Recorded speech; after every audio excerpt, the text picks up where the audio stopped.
Nuzzi is out at New York Magazine. The outlet announced on Monday it had decided to part ways with its star Washington correspondent. It was revealed last month that she had allegedly had a personal relationship with presidential candidate Robert F. Kennedy, Jr. Nuzzi was a media darling until she started writing critical articles about President Biden's mental capacity, long before most in the mainstream media were willing to acknowledge the president's shortcomings. Her dalliance with RFK Jr. became fodder for tabloids and media critics alike. Even though she was cleared of breaching any ethical lapses in terms of her coverage by a white shoe law firm, she was still shown the door at New York Magazine. New York Magazine acknowledged that no inaccuracies or evidence of bias was found in Nuzzi's coverage of RFK. But they, quote, agreed that the best course forward is to part ways. Nuzzi is a uniquely talented writer, and we have been proud to publish her work over her nearly 8 years as our Washington correspondent. We wish her the best. Vox Media, which owns the magazine, put Nuzzi on leave last month. At the same time, Ryan Lizza, a star political reporter decades her senior, announced that his engagement to Nuzzi was over.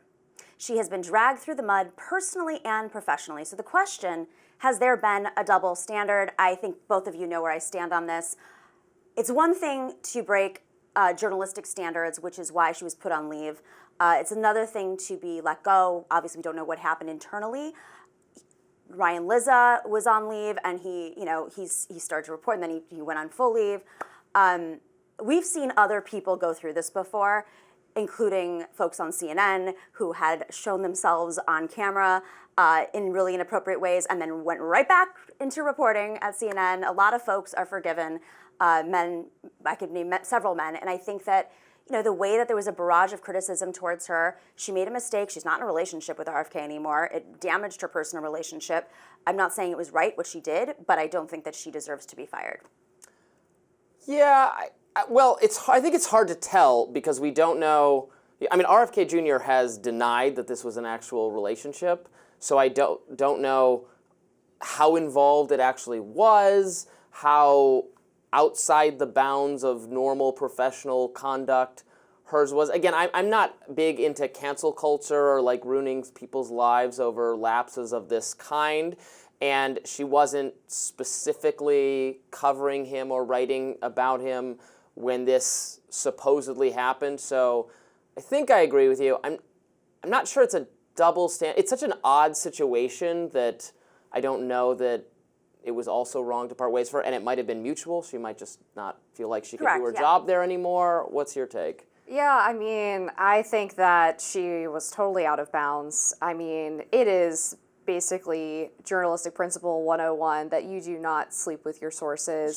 She didn't. Have inappropriate romantic relationships with your sources. She did a profile on RFK Jr. She met him during the course of this profile, then proceeded to have some kind of inappropriate relationship. Obviously, there's different ideas of what actually happened here. RFK claims that she was obsessing over him and basically stalking him to an extent, whereas Nuzzi allegedly That's in some ways worse. Right? And then Ryan Lizza claims that Nuzzi told him that RFK was texting her that he wanted to impregnate her, that she was his, and all kinds of other sick, twisted things between these two. I think, bar none, if you take one side or the other, both are inappropriate for a reporter to be involved in.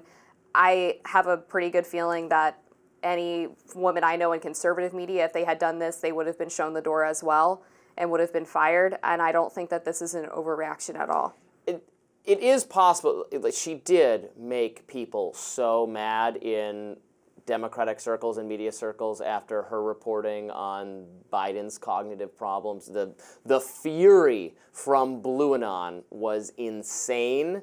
So I do wonder if there was less of a desire, because there's always some discretion by these media outlets, right? Like you said, they brought back Tubin after a period of time. I mean, he was off for a while. Yeah. Sure. But so they always can decide, suspension, and then, because people move on, like nobody's going to remember this story. Well, and that's the thing. So they could have said, all right, whatever, and maybe they didn't because she had so made pro-Harris, pro-Biden people mad with honest coverage of the probably situation. would have had more defenders if she had not written that article about Biden's cognitive 100%. I think that's 100% true. I will also say that it is very typical in media that this happens, somebody gets quote-unquote canceled, and then a year later they're back at some primetime outlet in basically the same position that they were before.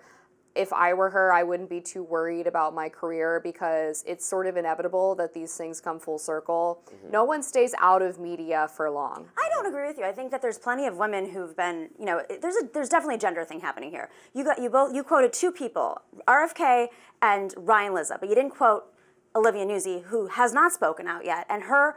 That's partially. Why I can't quote her. Well, that's partially a legal strategy, and I think it's RFK's legal strategy too. There were conversations about whether or not he was acting out of bounds with her. But he doesn't have any legal liability here because he's not the one who behaved in an unethical manner related to his profession. Well, sure, he was cheating on your married, wife and he might is be awful. going through a divorce. There's so many factors here. If you're going through a divorce, as anybody who's watching no one's filed has for probably divorce. gone through a divorce, but they might be. She's preparing. actually in the middle of a legal challenge but against you don't her know, employer, okay, right? But Amber, people's lives, they prepare for divorces, and there's lots of divorce strategies in terms of, getting ahead of a story, just like Ryan Lizza also got ahead of a story. Olivia Nuzzi was trying to keep her job, as far as we understand, during this period, and she has not spoken out. And meanwhile, the wrath that she received online was also on the right, because I posted one thing saying, hey guys, maybe exercise the same feminism towards people that don't agree with you as much as people who do agree with you. And I got the right wing, the RFK people coming at me, and then I got the left, and then they were saying things like, you're removing her of her agency. And it's like, no, I'm actually discussing how you're not treating her the same way you are RFK and Ryan Lizza. They were using horrible language, gendered language, the CUNT word, and other things as well, the W word that we know. And I'm sorry, it's just, have you never received the wrath of sexism online and the thousands of tweets? One time, just me, and I know other women in media deal with this all the time, I put my phone on record for 10 minutes, it just kept coming through on my Twitter page. So it is something that is a little bit different. Jeffrey Toobin did not experience that.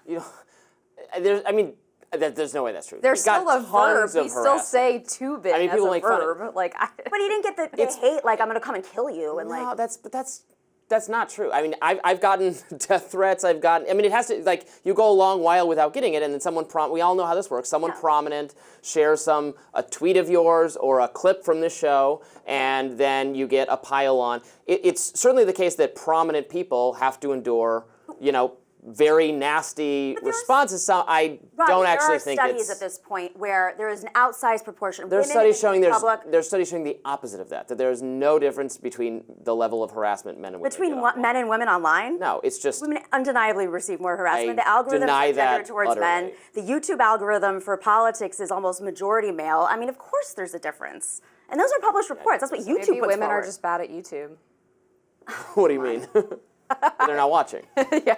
Our audience skews male. There's Yes, more but male that's- people watching our audience. That's what but most YouTube shows, political shows, and that has to do with the algorithm shifting, and there's lots of factors at play here. But YouTube's been open about that, and YouTube even fired the woman who released that algorithm, Timrit. She was the one who went in there and said, I was hired to assess the algorithm and whether it's gendered or racist. She came forward, issued the report, and then she was fired, and then she sued Google as a result. This is just, at this point, it's ridiculous to say that these places aren't biased against women and people of color. I don't think they're biased against women. Well, you're not seeing that on your... I disagree. As a woman online, I see all kinds of harassment against people who are public figures. I think that just comes with being. You're getting harassment because you're spicy. Yeah. That's why you're getting harassment. That's yeah. why I'm getting harassment. That's why you're getting harassment. And the UN issued a statement. Oh, Organization good, the for UN. American Studies, Canadian Women's Foundation, Standing Committee on the Status of Women, Statistics Canada. This is specifically, I guess, a Canadian section right here. All organizations that profit off of making people believe that there's bias against women. Is this a conspiracy now? Maybe. Okay. If you're a nonprofit organization and you see donations based on whether or not people think women are being marginalized in the United States of America in 2024. What about Google? Google makes money off of this. I'm turning toward. International Center for Journalists. How about that? They don't focus on women. So we ran. The magazine I write for, Reason, ran a great piece by the journalist Kathy Young, who's somewhat on the right, although is intensely anti-Trump, writes for The Bulwark, and she had a really good, so this is not some like biased, wildly right-wing pro-Trump person. She had a good analysis of the evidence at the time that showed, surprisingly, it was harder to actually find concrete evidence of more online harassment being directed at women. So I don't have time here to go into that more deeply, but that's where I was getting my perspective on this from. She's a pretty fair adjudicator of this subject. I mean, all of this is just a distraction from the fact that Olivia Nuzzi behaved unethically. I'm sorry that things are hard for her right now, but... Should she be fired for it, though? Yeah. If you said the wrong thing on air, or if you met, for instance, if you interviewed somebody, okay, was your guest, and then 3 weeks later, I started sexting them, I should be fired. You don't know. There's no evidence of this. They had an outside law firm come in and assess it. This is all clearly based they found on some evidence. RFK. The outside law firm, though, did not exonerate her from having an inappropriate relationship with RFK. It said that it didn't affect her coverage. They couldn't find any evidence that it had biased her coverage. That doesn't mean that she's absolved or exonerated from having the inappropriate relationship. It doesn't matter if it impacts your coverage or not. Just engaging in it gives the perception to people who are reading your work that you're biased, and that's unethical. It's against journalistic ethics. So let me ask you this. If you interviewed somebody 5 years ago, okay, and then 5 years later they're texting you, right? This is not an analogous situation. It is. They started texting afterwards, and there's no evidence that they had a sexual relationship. It's been denied. Even her magazine, New York Magazine, said the same thing, right?